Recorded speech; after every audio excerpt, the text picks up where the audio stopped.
नमस्कार दोस्तों, के एग्ज़ाम फाइट में आपका स्वागत है। कैसे हैं आप सभी? उम्मीद है आप सभी सही होंगे और आपकी यूपीपीसीएल TG2 की परीक्षा की तैयारी अच्छी चल रही होगी।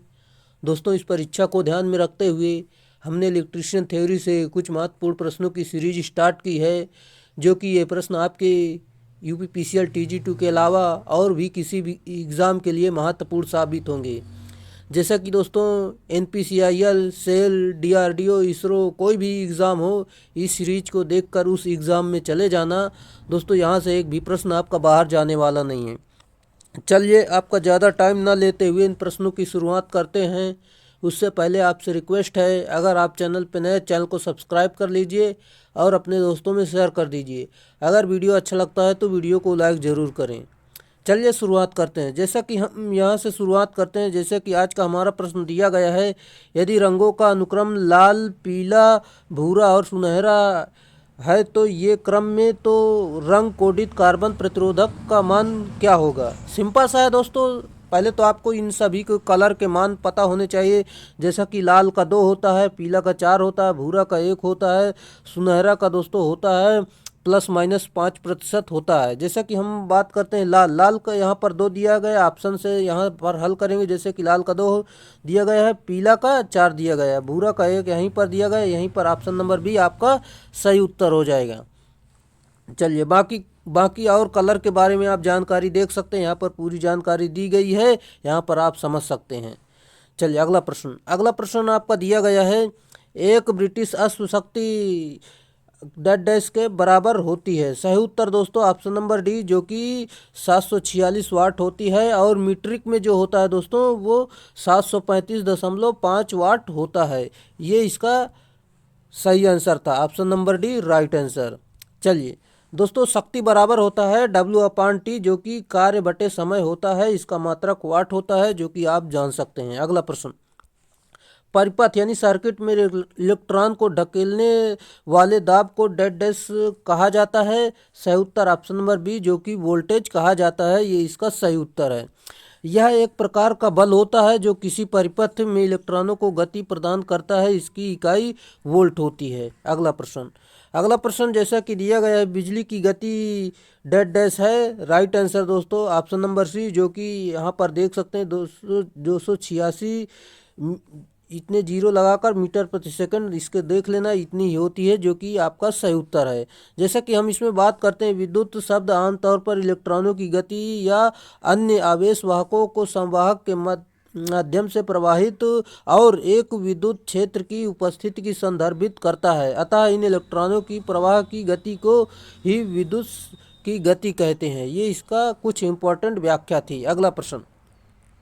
अगला प्रश्न आपका दिया गया है, जैसे कि आप जान सकते हैं, यहाँ पर देख सकते हैं, आईईई के अनुसार कंट्रोल पैनल के लिए इस्तेमाल होने वाले मेन अर्थिंग लीड का न्यूनतम आकार दिए गए विकल्पों में से किससे कम नहीं होना चाहिए? इसका सही उत्तर हो जाएगा, जैसे कि आप यहाँ पर जान सकते हैं, ऑप्शन नंबर बी, जो कि 8 SWG कापर या GI वायर इसका सही उत्तर है। यानी दोस्तों SWG का मतलब स्टैंडर्ड वायर गेज होता है, जो कि आप जान सकते हैं।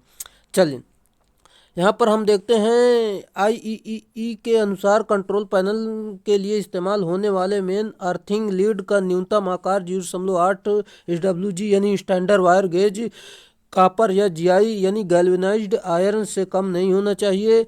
SWG का मान जितना अधिक होगा, वायर उतना ही पतला होता है। अगला प्रश्न बिल्कुल सिंपल सा है, आपको सभी को पता होगा। पीवीसी का पूर्ण रूप क्या है? सही उत्तर दोस्तों ऑप्शन नंबर सी, जो कि पॉलीविनाइल क्लोराइड इसका सही उत्तर होता है।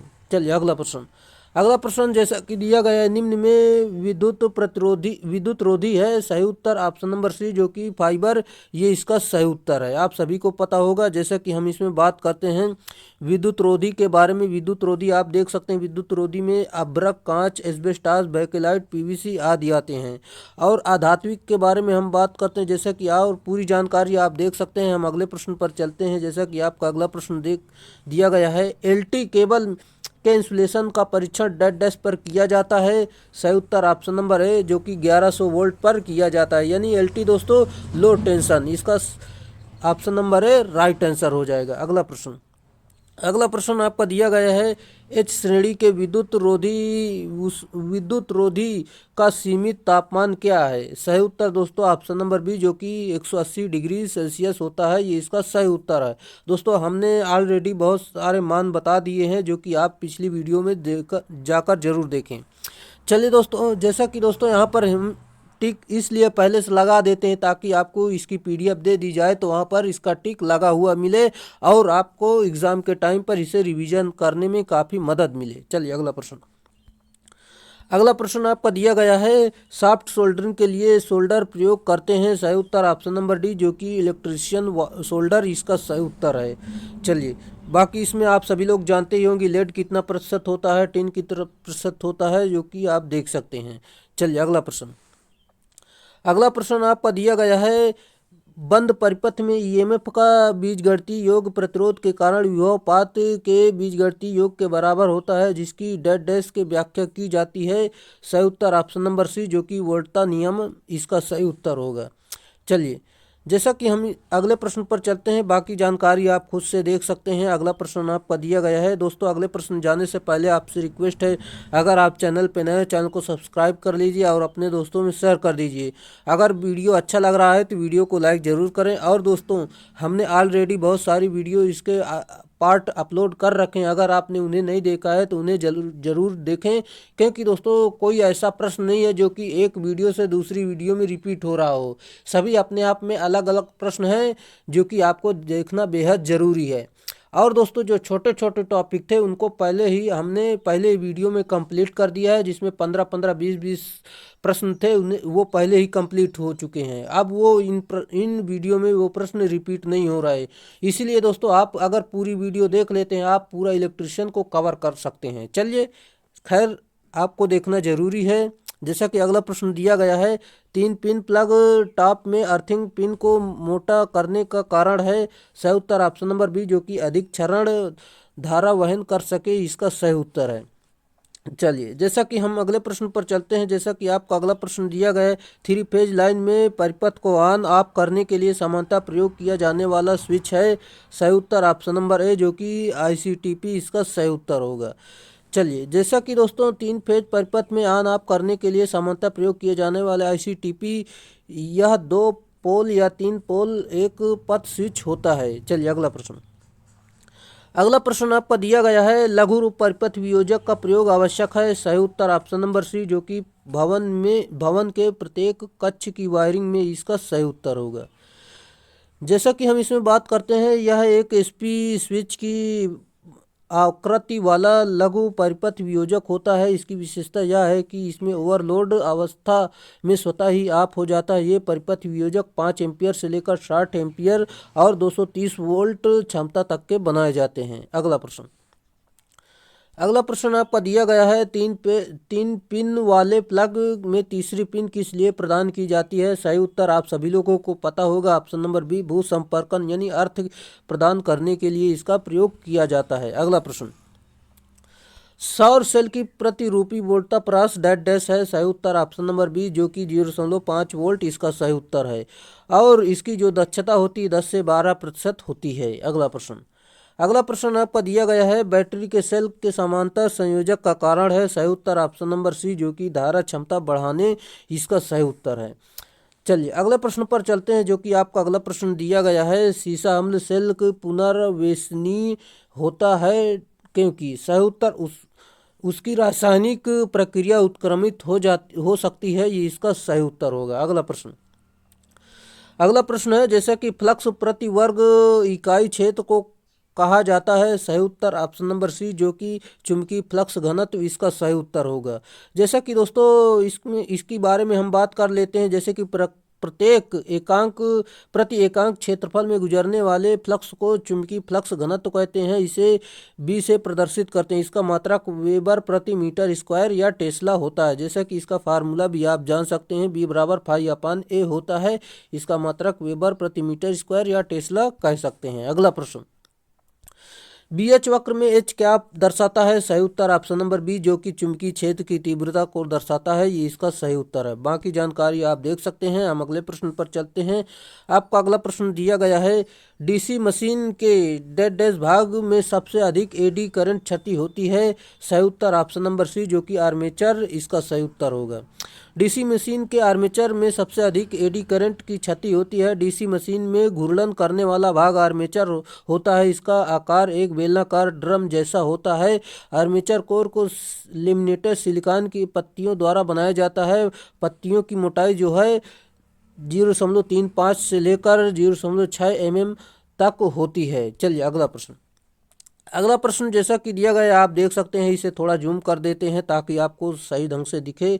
यदि 4 कैपेसिटर जिनमें प्रत्येक की धारिता 80 माइक्रोफैरड है तो समांतर में जोड़ दिया जाता है तो शुद्ध धारिता होगी। सही उत्तर दोस्तों ऑप्शन नंबर ई, जो कि 320 माइक्रोफैरड, इसका सही उत्तर है। जैसा कि दोस्तों आप इसमें समांतर में जोड़ते हैं तो सभी इस प्रकार जैसे कि जोड़ सकते हैं। पूरा डायरेक्ट जोड़ देंगे तो आपका सही उत्तर निकल कर आ जाएगा, जो कि समांतर में। सीरीज के लिए आप देख सकते हैं ये फार्मूला दिया गया है, यहाँ पर आप मान रख देंगे, सीरीज के लिए भी निकल आएगा। अगला प्रश्न। अगला प्रश्न जैसा कि दोस्तों अगला प्रश्न आपका दिया गया है, 4 संधारित्रों की कुल संधारिता जो है 1 माइक्रोफैरड 2, 3, 4 श्रेणीबद्ध में संयोजित है तो इनका कुल कैपेसिटेंस होगा। श्रेणी के लिए आपको मैंने फार्मूला बता दिया, जो कि देख सकते हैं 1/C इक्विवेलेंट बराबर 1/C1 plus 1/C2 plus 1/C3 plus 1/C4। ऐसे ही आगे फार्मूला जितने भी मान दिए गए हैं वैसे ही फार्मूला लगाते चले जाएंगे। आपका यहाँ पर मान रख देंगे, आपका जो उत्तर निकल कर आ जाएगा ऑप्शन नंबर सी, जो कि 0.48 माइक्रोफैरड, इसका राइट आंसर है। अगला प्रश्न। प्रत्येक सी माइक्रोफैरड धारिता के 2 संधारित्र समांतर क्रम में जोड़े गए हैं तो प्रभावी धारिता होगी। सिंपल सा है, ऑप्शन नंबर ए, जो कि 2, इसका सही उत्तर होगा। जैसा कि आप यहाँ पर देख सकते हैं, हमने आपको ऑलरेडी पहले ही बता रखा है। अगला प्रश्न। स्थिर विद्युत क्षेत्र की ऊर्जा किस उपकरण में संचित रहती है? सही उत्तर ऑप्शन नंबर बी, जो कि कैपेसिटर में संचित रहती है, ये इसका सही उत्तर होगा। इसका फार्मूला भी आप जान सकते हैं। चलिए अगले प्रश्न पर चलते हैं। अगला प्रश्न आपका दिया गया है, प्रदर्शित परिपथ में पी और क्यू के बीच समतुल्य धारिता है। सही उत्तर ऑप्शन नंबर, जैसे कि डी देख सकते हैं, 1.2 माइक्रोफैरड, इसका सही उत्तर होगा। जैसा कि दोस्तों यहाँ पर मैं बताते चल रहा हूँ आपको, यहाँ पर आपको वीडियो को रोक कर आपको खुद से हल करना है, क्योंकि दोस्तों मेरे पास इतना टाइम नहीं है ताकि इसका पूरा एनालिसिस करें। चलिए जैसा कि हम यहाँ पर इसी बता देते हैं, जैसा कि देख सकते हैं यहाँ पर पहले तो यहाँ पर सीरीज में जोड़ते हैं, फिर दोस्तों इस सीरीज में जोड़कर इसका मान निकाल लेंगे।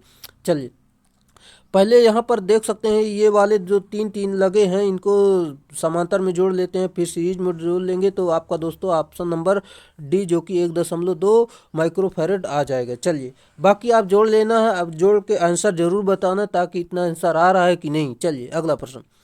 किसी शक्ति तंत्र का स्थिर अवस्था स्थायित्व किस प्रकार सुधारा जा सकता है? सही उत्तर ऑप्शन नंबर सी, जो कि सीरीज कैपेसिटर जोड़कर, ये इसका सही उत्तर होगा।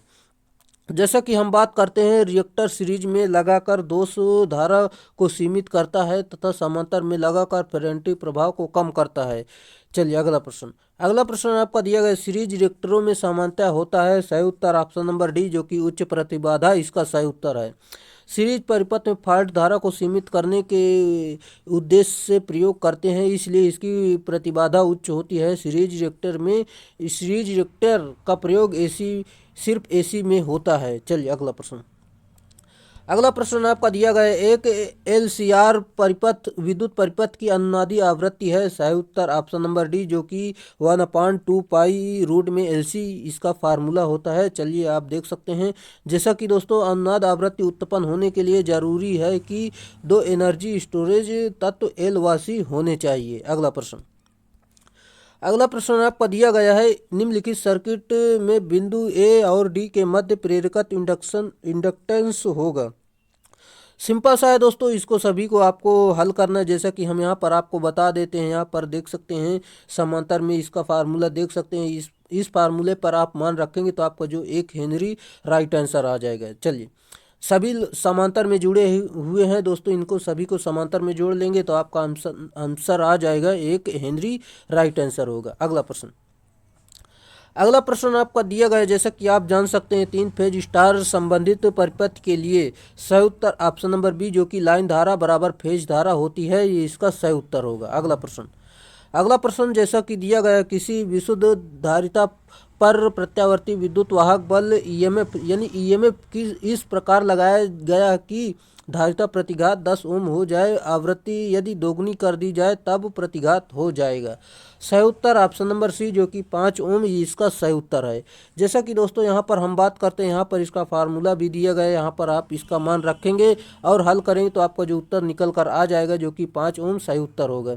जैसा कि दोस्तों यहाँ पर दुगना किया गया है, यहाँ पर दोगुना आप कर देंगे इस फार्मूले के माध्यम से। चलिए बाकी हम अगले प्रश्न पर चलते हैं। इलेक्ट्रोप्लेटिंग के लिए बिजली की सप्लाई होनी चाहिए, सही उत्तर ऑप्शन नंबर है जो कि डीसी वोल्टेज होनी चाहिए, ये इसका सही उत्तर है। जैसा कि दोस्तों हम इसमें बात करते हैं इलेक्ट्रोप्लेटिंग के लिए डीसी वोल्टेज होनी चाहिए।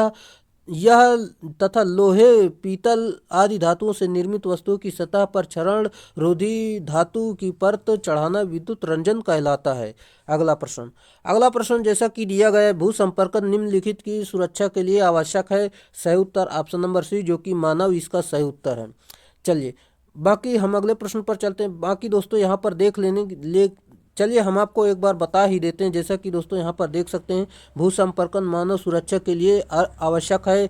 वैद्युत यंत्र, उपयंत्र, उपस्कर, उपकरण युक्ति, अनुप्रयुक्त आदि आधारावाही अंग भूयोजन प्रयुक्त प्रमुख लाभ हैं। जैसा कि दोस्तों और लाभ देख सकते हैं, भूयोजित अंग पर विद्युत आवेश का संग्रह न होना, भूयोजित अंग पर शून्य विभव कायम रहना, भूयोजन के कारण विद्युत के घातक झटके से बचाव, भूयोजन के कारण क्षरण युक्ति का प्रभावी प्रचालन।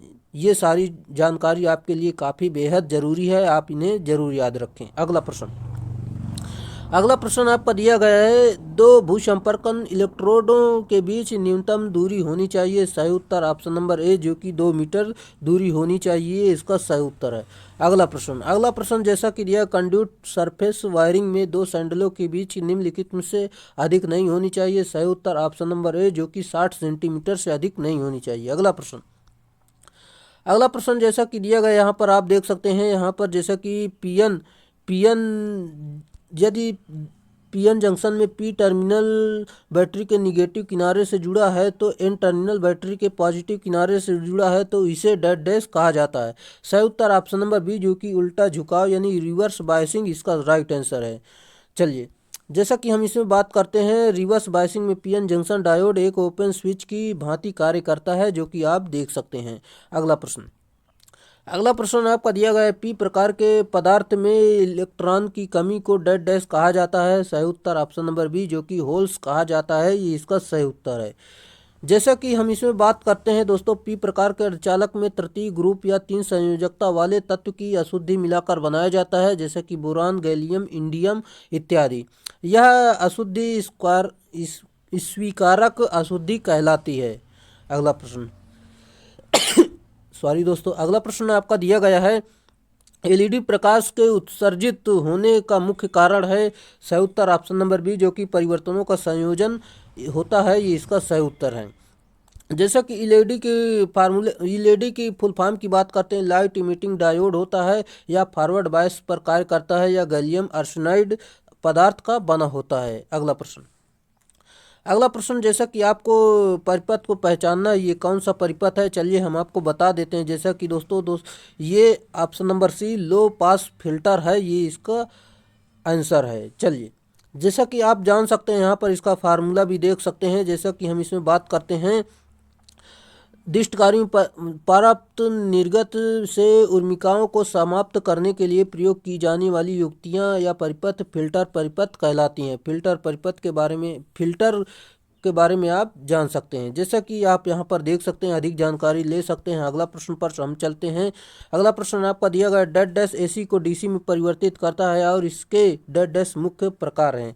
सही उत्तर दोस्तों ऑप्शन नंबर डी जो कि रेक्टिफायर एसी को डीसी में परिवर्तित करता है और इसके 2 मुख्य प्रकार होते हैं। जैसा कि हम इसमें देख सकते हैं, half wave rectifier, full wave rectifier, ये 2 प्रकार के होते हैं जो कि आप जान सकते हैं। हाफ वेव रेक्टिफायर में एक डायोड तथा फुल वेव वेव रेक्टिफायर में 2 डायोड का प्रयोग किया जाता है और ब्रिज सेतु में दोस्तों 4 डायोड का प्रयोग हम करते हैं।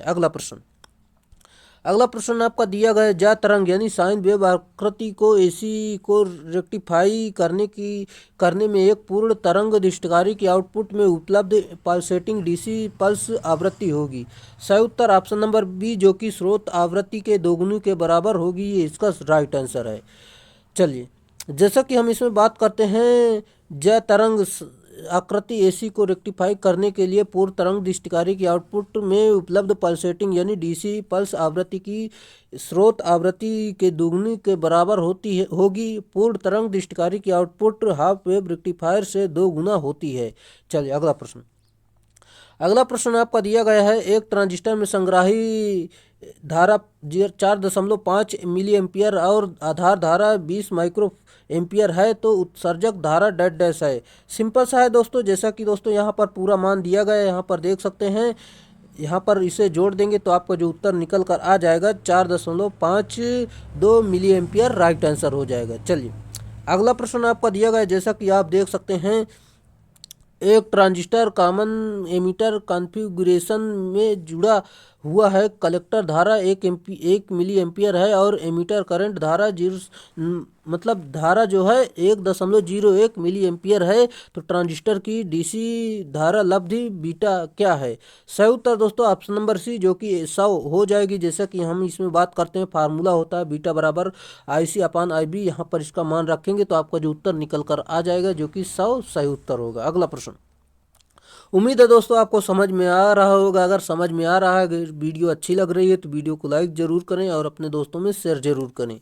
जैसा कि अगला प्रश्न आपका दिया गया है, ट्रांजिस्टर में संग्राही धारा और उत्सर्जक धारा अनुपात 0.99 है। संग्राही धारा और आधार धारा का अनुपात कितना होगा? सिंपल सा है, जैसा कि दोस्तों मैंने अभी आपको बताया फार्मूला, उसी फार्मूले पर आपको मान रखना है। जैसा कि ऑप्शन नंबर बी 99 सही उत्तर हो जाएगा, जैसा कि दोस्तों देख सकते हैं आप।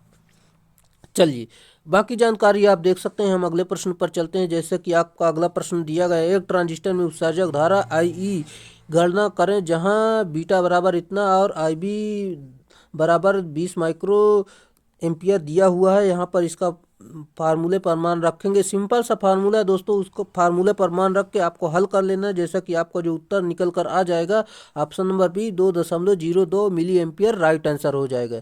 जैसा कि दोस्तों आपको इसे हल करना है और इसे दोनों को जोड़ देना है, तभी आपका आंसर IE बराबर निकल कर आएगा। चलिए, अगला प्रश्न आपका दिया गया है। जैसा कि आपका अगला प्रश्न दिया गया है, आदर्श प्रचालन प्रवर्धक होता है एक आदर्श। सही उत्तर दोस्तों ऑप्शन नंबर सी जो कि वोल्टेज नियंत्रित वोल्टेज स्रोत, इसका सही उत्तर होगा।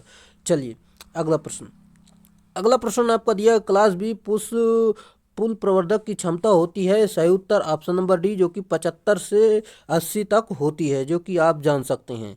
चलिए, जैसा कि हम इसमें बात करते हैं, क्लास ए में एम्पलीफायर की देख सकते हैं, ए की जो होती है 50% होती है, बी की जो होती है 78.5% होती है, क्लास ए बी की जो होती है 50 से 78 तक होती है। अगला प्रश्न, आउटपुट एम्पियर में वोल्टा संवाहक है कि वोल्टा लब्धि डैश होती है। सही उत्तर ऑप्शन नंबर सी जो कि इकाई होती है, इसका सही उत्तर है। डायोड का प्रयोग होता है। सही उत्तर ऑप्शन नंबर डी जो कि उपयुक्त सभी ट्रांसमीटर के रूप में और दोलित्र के रूप में, एम्पलीफायर के रूप में, ये सभी इसके राइट आंसर हैं। अगला प्रश्न, FET किस प्रकार का परिचालित होता है? सही उत्तर ऑप्शन नंबर ए जो कि केवल मुख्य वाहक, इसका सही उत्तर है। जैसा कि हम इसमें बात करते हैं, FET जो होता है केवल मुख्य वाहक परिचालित होता है क्योंकि इसमें यह यूनिपोलर डिवाइस है और जिस ट्रांजिस्टर में ड्रेन करंट का मान का निर्धारण वैद्युतिक क्षेत्र के आवेश के द्वारा संपन्न किया है वह फील्ड इफेक्ट ट्रांजिस्टर कहलाता है। यह 2 प्रकार के होते हैं, जैसा कि N चैनल तथा P चैनल, जो कि आप देख सकते हैं। अगला प्रश्न, JFET में यदि वोल्टेज VGS को अधिक निगेटिव बनाया जाए तो क्या होगा? सही उत्तर ऑप्शन नंबर बी जो कि चैनल की चालकता घटेगी, इसका सही उत्तर है।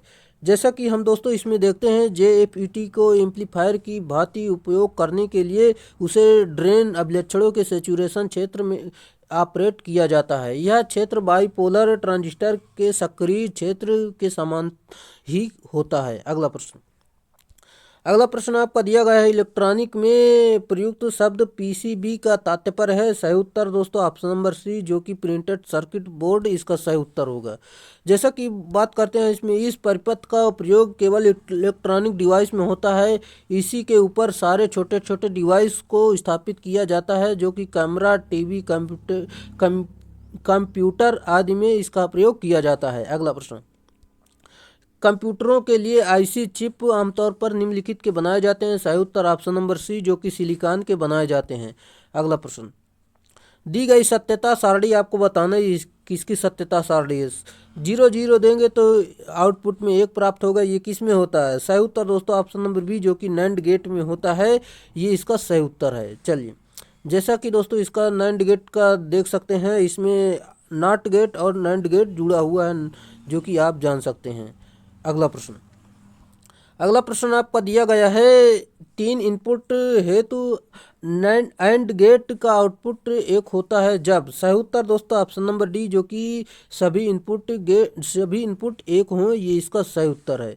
चलिए, जैसा कि हम इसमें देखते हैं, ऑक्टल संख्या पद्धति में उच्चतम 4 अंक की कौन सी है? सही उत्तर दोस्तों ऑप्शन नंबर बी, जो कि 7777 इसका सही उत्तर है, जो कि आप देख सकते हैं। दोस्तों, अगले प्रश्न जानने से पहले हम आपको बताना चाहेंगे, जैसा कि आपको इस वीडियो की पीडीएफ चाहिए तो ये टेलीग्राम चैनल ज्वाइन कर सकते हैं, यहाँ पर इसकी पीडीएफ दे दी जाएगी। चलिए अगले प्रश्न पर चलते हैं। अगला प्रश्न आपका दिया गया, यहाँ पर आप जान सकते हैं, जैसा कि किसी केबल की सामान्य धारा क्षमता 16 एम्पीयर है। यदि धारा संवृत अतिरिक्त रक्षण के लिए रक्षित है तो केबल की धारा क्षमता डैश होगी।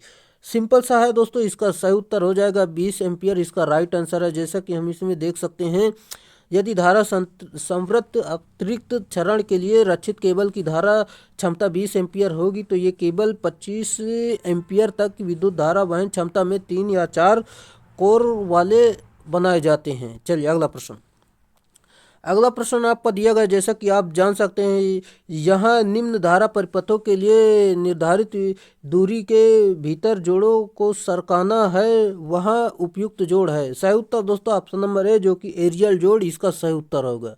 अगला प्रश्न आपको दिया गया, जैसा कि आप जान सकते हैं, आप देखते हैं कि एक काला परिपथ में मुख्य चालक एल तथा एन यानी लघु पथ स्थिति में एक दूसरे के से दूर फेंके गए हैं। इसका कारण क्या है? सही उत्तर इसका राइट आंसर हो जाएगा। जैसे कि आप जान सकते हैं, भारी लघु पथ धारा के कारण प्रबल चुंबकीय क्षेत्र उन्हें दूर धकेल देता है, ये इसका सही उत्तर है।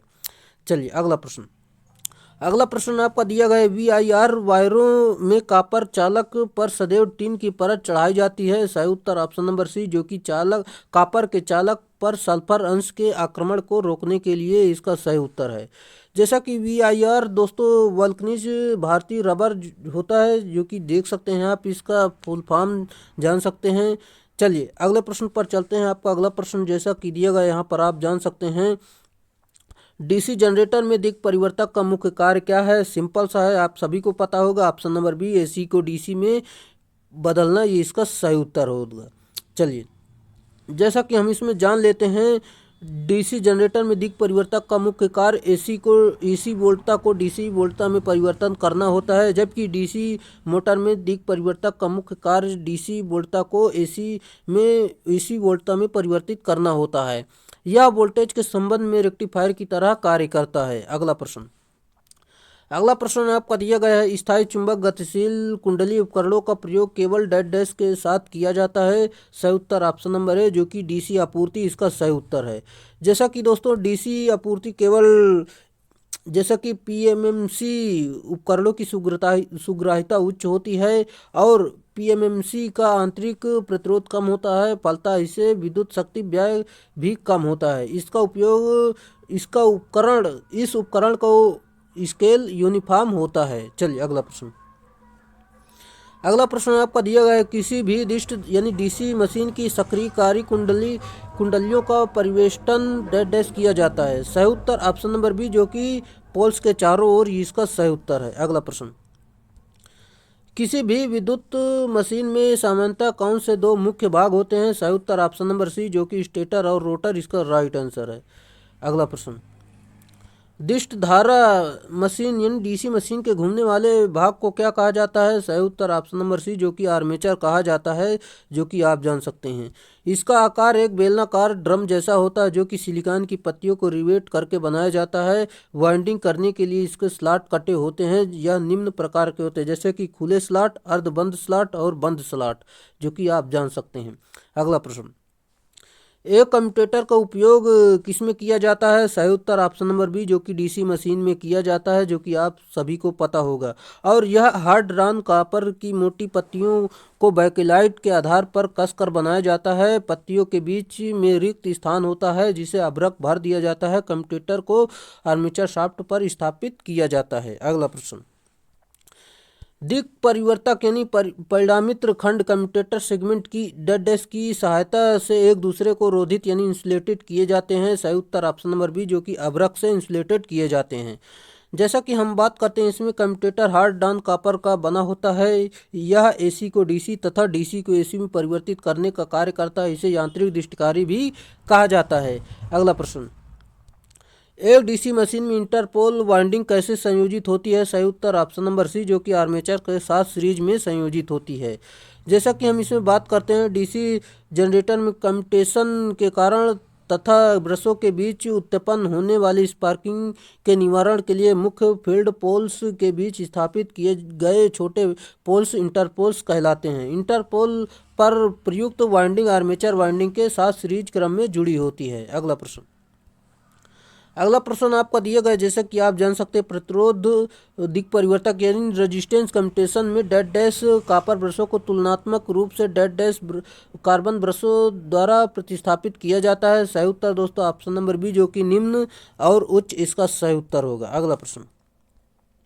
अगला प्रश्न आपका दिया गया है, 230 वोल्ट की डीसी सीरीज मोटर को 230 एसी सप्लाई से लगी है, तब यह क्या होगा?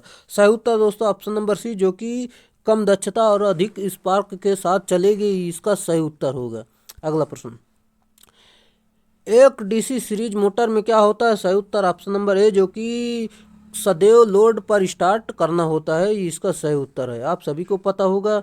जैसा कि हम इसमें बात करते हैं, डीसी सीरीज मोटर को सदैव लोड पर स्टार्ट करना चाहिए, क्योंकि बिना लोड पर डीसी मोटर में धारा का मान बहुत कम होता है, जिससे कि उसमें उत्पन्न फ्लक्स का मान कम हो जाता है और उसकी गति अधिक अधिक हो जाती है। तथा डीसी शंट मोटर को सदैव स्थिर गति पर स्टार्ट करना चाहिए। डीसी मोटर के प्रारंभिक धारा उच्च होती है, जिससे टॉर्क अधिक होता है।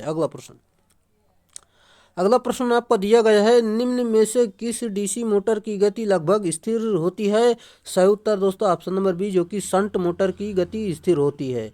चलिए, जैसा कि दोस्तों हम इसमें बात करते हैं, डीसी शंट मोटर की गति लगभग स्पीड जो है स्थिर होती है, क्योंकि इसमें उपस्थित फ्लक्स का मान स्थिर होता है तथा सीरीज मोटर की गति लोड पर निर्भर करती है।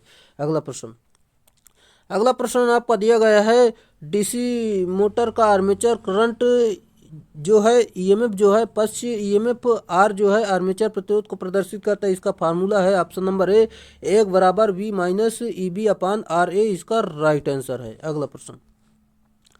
अगला प्रश्न आपका दिया गया है, जैसा कि आप जान सकते हैं, यदि DC shunt motor no load अवस्था में कार्य कर रही है तो और इसकी फील्ड वाइंडिंग का परिपथ ओपन हो जाए तो क्या होगा? सही उत्तर ऑप्शन नंबर डी, जो कि मोटर की घूर्णन गति बहुत अधिक हो जाए, इसका सही उत्तर है।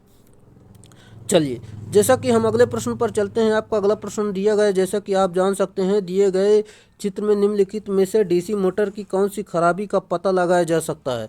चलिए हम आपको बता देते हैं, जैसा कि दोस्तों ऑप्शन नंबर डी, जो कि इसमें ग्राउंडेड फील्ड कॉइल टेस्ट इससे किया जा सकता है, जैसा कि आप इसमें जान सकते हैं। अगला प्रश्न, मोटर की रेटिंग किसमें की जाती है? सही उत्तर आप सभी को पता होगा, जो कि एचपी में की जाती है। जैसा कि हम बात करते हैं, जनरेटर की रेटिंग जो है किलोवाट में होती है और ट्रांसफार्मर की जो रेटिंग होती है किलोवोल्ट एम्पियर में होती है, जो कि आप जान सकते हैं। अगला प्रश्न आपका दिया गया है, 3 फेज 50 हर्ट्ज और 11,000 और 350 volt delta star 300 kilo volt ampere core type transformer का कोर 0.05 वेबर फ्लक्स के साथ संचालित होता है। तो यदि यानी प्रति मोड़ विद्युत वाहक बल ईएमएफ की गणना करें। चलिए आपको इसको हल करना, जैसा कि हम इसमें बता देते हैं आपको। यहाँ पर पूरा मान यहाँ पर निकाल लिया गया है। आपको इस फार्मूले पर मान रखेंगे, जो कि ये फार्मूला दिया गया, आप यहाँ पर फार्मूले पर मान रख के हल करेंगे तो आपका जो उत्तर निकल कर आ जाएगा 11.1 वोल्ट, इसका राइट आंसर हो जाएगा। अगला प्रश्न आपका दिया गया, ट्रांसफार्मर के ब्रीदर में डेड डैश रंग का ताज़ा सिलिका जेल इस्तेमाल किया जाता है। सही उत्तर ऑप्शन नंबर बी, जो कि नीला, इसका सही उत्तर है। ब्रीदर में ताज़ा सिलिका जेल का रंग नीला होता है, जबकि वायु आर्द्रता ग्रहण कर लेता है। तो अगर वायु यानी नमी सोख लेता है तो सिलिका जेल का रंग गुलाबी हो जाता है, जो कि आप जान सकते हैं। अगला प्रश्न आपका दिया गया है, जैसा कि आप देख सकते हैं, ट्रांसफार्मर में नियत हानियां होती हैं। सही उत्तर ऑप्शन नंबर डी, जो कि एडी करंट हानि तथा हिस्टैरिसीस हानि दोनों होती हैं, जो कि आप देख सकते हैं। अगला प्रश्न आपका दिया गया है, ट्रांसफार्मर के कार्य करने का सिद्धांत क्या है। आप सभी को पता होगा, ऑप्शन नंबर सी, जो कि अन्योन्य प्रेरण के सिद्धांत पर ये कार्य करता है। जैसा कि दोस्तों हम इसमें बात करते हैं म्यूचुअल इंडक्शन यानी म्यूचुअल प्रेरण के अनुसार, जब प्राइमरी वाइंडिंग के चारों ओर बदलता हुआ चुंबकीय क्षेत्र बनता है तो चुंबकीय क्षेत्र के मध्य रखी सेकेंडरी वाइंडिंग में ईएमएफ उत्पन्न हो जाता है, जबकि दोनों वाइंडिंग के मध्य किसी प्रकार का विद्युतीय संबंध नहीं होता है। अगला प्रश्न आपका दिया गया है, ट्रांसफार्मर रेटेड वोल्टेज से जुड़ा हुआ है, भिनभिनाहट यानी हमिंग की आवाज़ करता है, इसका क्या कारण है। सही उत्तर ऑप्शन नंबर सी, जो कि कोर का कंपन, इसका सही उत्तर है।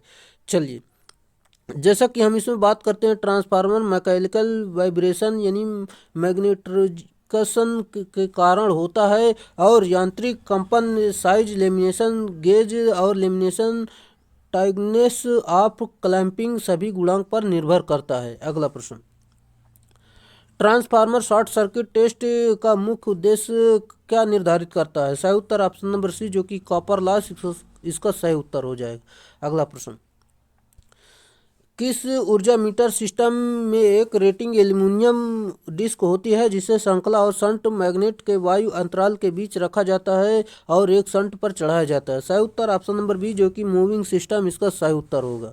चलिए, जैसा कि मूविंग सिस्टम ऊर्जा मीटर में एक रोटेटिंग एल्यूमीनियम डिस्क होती है, जिसे आर्मेचर श्रृंखला और शंट के मैग्नेट वायु अंतराल के बीच रखा जाता है और यह एक शाफ्ट पर चढ़ा होता है। अगला प्रश्न आपको बताना, जैसा कि एक एनर्जी मीटर में चुंबकीय क्षेत्र की करंट पर परस्पर प्रभाव डालता है, यह क्या होता है। सही उत्तर इसका राइट आंसर हो जाए। राइट आंसर आपका ऑप्शन नंबर डी, जो कि एक टार्क उत्पन्न होता है जो बल लगाता है और डिस्क के घूमने का कारण बनता है, ये इसका राइट आंसर है। बाकी जानकारी आप देख सकते हैं, जैसे कि इसकी इकाई जो है जूल अथवा किलोवाट इंटू घंटा होती है, और एनर्जी मीटर इंटीग्रेटिंग प्रकार का उपकरण है। अगला प्रश्न आपका दिया गया है, अगर वोल्टेज को एसी मेंस खुला स्विच के क्रॉस मापा जाए तो मीटर क्या होगा। सही उत्तर ऑप्शन नंबर है, जो कि 0 वोल्ट, इसका सही उत्तर है। अगला प्रश्न, अमीटर में शंट का कार्य डेड डैश है। सही उत्तर ऑप्शन नंबर ए, जो कि धारा को बाईपास करना, इसका सही उत्तर है। जैसा कि अमीटर धारा को मापने का कार्य करता है, इसे परिपथ के सीरीज क्रम में संयोजित किया जाता है। अमीटर का प्रतिरोध निम्न होता है। अगला प्रश्न, ऊर्जा मापी यानी एनर्जी मीटर के फ्लक्स का परिमाण डेड डैश बदलता है। सही उत्तर ऑप्शन नंबर डी, जो कि असामान्य धाराओं एवं वोल्टेज की वजह से। जैसा कि हम इसमें देख सकते हैं, ऊर्जा मीटर जो है के में फ्लक्स का परिमाण असमान धाराओं एवं वोल्टेज की वजह से बदलता है। ऊर्जा मापी एक समाकलक यानी इंटीग्रेटिंग अवयव है। ऊर्जा मापी के निम्नलिखित 3 मुख्य भाग होते हैं, जैसे कि प्रचालन युक्ति, ब्रेकिंग युक्ति और रिकॉर्डिंग युक्ति, जो कि आप जान सकते हैं। अगला प्रश्न, इंटीग्रेटिंग इंस्ट्रूमेंट का एक उदाहरण है। सही उत्तर ऑप्शन नंबर डी, जो कि एम्पियर आवर मीटर, इसका राइट आंसर है। अगला प्रश्न आपका दिया गया, जैसा कि आप जान सकते हैं, 12 पोल 50 hertz star connected induction motor का रोटर प्रतिरोध 0.02 प्रति ओम प्रति फेज और ठहराव पर रोटर रिएक्टेंस 0.3 ओम प्रति फेज है। यह 250 आरपीएम की गति पर अपना फुल लोड टार्क प्राप्त कर रहा है। तो फुल लोड टार्क में अधिकतम टार्क का अनुपात क्या होगा? सिंपल सा है, जैसा कि दोस्तों यहाँ पर हम आपको बता देते हैं। यहाँ पर पूरा मान दिया गया है और यहाँ पर पहले तो आपको NS निकालना है। NS निकालने के बाद दोस्तों यहाँ पर इसका मान निकाल लेंगे इस बराबर, तो इसका मान रखेंगे तो 1/2 आ जाएगा। फिर दोस्तों यहाँ पर मान आपको रखते चले जाना है। फिर इस फार्मूले पर आप मान रख के इसका मान निकाल लेंगे जो कि 0.24 इसका सही उत्तर हो जाएगा। आपको इसको हल ज़रूर करना है, जैसा कि वीडियो को रोक कर आप इसे हल ज़रूर करेंगे क्योंकि इम्पोर्टेंट सवाल है और ये आपके यूपीपीसीएल TG2 के एग्ज़ाम में आ सकता है। यहाँ से दोस्तों आपको कई फार्मूले याद हो जाएंगे और बहुत सारा कॉन्सेप्ट क्लियर हो जाएगा। अगला प्रश्न आपको दिया गया है, प्रेरण मोटर का फ्रेम किससे बना होता है? सिंपल सा है, जो कि आप ग्रेंड मिश्रित ढलवा लोहा का बना होता है। अगला प्रश्न, बड़े आकार के 3 फेज प्रेरण मोटर की स्लिप यानी सर्पण का मान क्या होता है? सिंपल सा है, जैसा कि दोस्तों 1.5 से लेकर 2.5% इसका सही उत्तर होगा। बाकी जानकारी आप देख सकते हैं। हम अगले प्रश्न पर चलते हैं। आपका अगला प्रश्न दिया गया है, स्क्वायरल केज इंडक्शन मोटर में प्रारंभिक टार्क डेड डैश के कारण कम होता है। सही उत्तर ऑप्शन नंबर है, जो कि उच्च प्रारंभिक करंट और उच्च प्रारंभिक ऊर्जा घटक इसका सही उत्तर है। चलिए, जैसा कि स्क्वायरल केज प्रेरण मोटर का रोटर लघुपथित होने के कारण प्रारंभिक धारा अधिक होती है। अगला प्रश्न आपका दिया गया है, रोटर के सरल और मजबूत निर्माण के कारण और क्योंकि वे लगभग अटूट है, किस प्रकार के इंडक्शन मोटर का आमतौर पर इस्तेमाल किया जाता है? सही उत्तर ऑप्शन नंबर है, जो कि स्क्वायरल केज रोटर इसका सही उत्तर है। चलिए, और प्रेरण मोटर में लगभग 90% स्क्वायरल केज प्रकार की होती हैं, जो कि आप जान सकते हैं। अगला प्रश्न, प्रारंभिक प्रवाहित धारा शुरुआत में डेड डैश उच्चतम होती है। सही उत्तर ऑप्शन नंबर सी, जो कि स्क्वायरल केज प्रेरण मोटर इसका सही उत्तर है। जैसा कि दोस्तों पिंजरा रूपी यानी squirrel cage type induction motor के प्रारंभ में धारा का मान निर्धारित पूर्ण धारा का मान 5 से 7 गुना होता है और जब मोटर अपनी निर्धारित गति पर परिभ्रमण करने लगती है तो धारा का मान असामान्य हो जाता है। अगला प्रश्न आपका दिया गया है, जैसा कि आप जान सकते हैं, एक single phase motor 120 volt 50 hertz line पर 5 एम्पियर का करंट खींचता है। तो मोटर का जो पावर फैक्टर है 65% है, तो मोटर द्वारा अवशोषित की जाने वाली सक्रिय बिजली कितनी होगी? सिंपल सा है, जैसा कि दोस्तों इसका फार्मूले पर मान रखना, आपका जो उत्तर निकल कर आ जाएगा 390 वाट सही उत्तर होगा। अगला प्रश्न आपका दिया गया है, स्लिप्ड फेज इंडक्शन मोटर की स्टेटर में 2 वाइंडिंग्स होती हैं जिन्हें रनिंग वाइंडिंग और स्टार्टिंग वाइंडिंग कहा जाता है। स्टार्टिंग वाइंडिंग में क्या होता है? सही उत्तर दोस्तों इसका राइट आंसर आपका हो जाएगा ऑप्शन नंबर बी, जो कि उच्च प्रतिरोध और कम वोल्टेज प्रेरकत्व होता है। ये इसका सही उत्तर होगा। जैसा कि स्टार्टिंग वाइंडिंग में उच्च प्रतिरोध तथा निम्न प्रेरकत्व होता है और रनिंग वाइंडिंग में जो होता है कम प्रतिरोध तथा उच्च प्रेरकत्व होता है, जो कि इसका फार्मूला भी आप जान सकते हैं। बाकी अधिक जानकारी आप खुद से देख सकते हैं। अगला प्रश्न, शक्ति गुणक को बढ़ाने हेतु निम्नलिखित में से किसका उपयोग किया जाता है? सही उत्तर ऑप्शन नंबर सी, जो कि कैपेसिटर का प्रयोग किया जाता है। जो कि आप जान सकते हैं, संधारित्र बूस्टर द्वारा स्थैतिक संधारित्रों की लाइन की श्रेणी में संयोजित करके लाइन का प्रेरकत्व प्रतिघात उदासीन किया जाता है।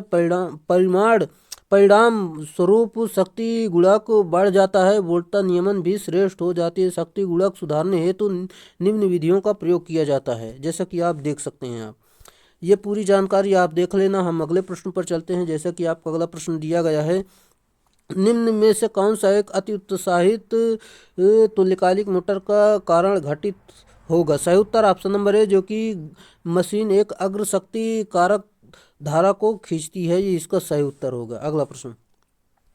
अगला प्रश्न आपका दिया गया है, ल्यूमेन किसका मात्रक है? सही उत्तर ऑप्शन नंबर डी, जो कि ज्योति का फ्लक्स का मात्रक है। ये इसका सही उत्तर है।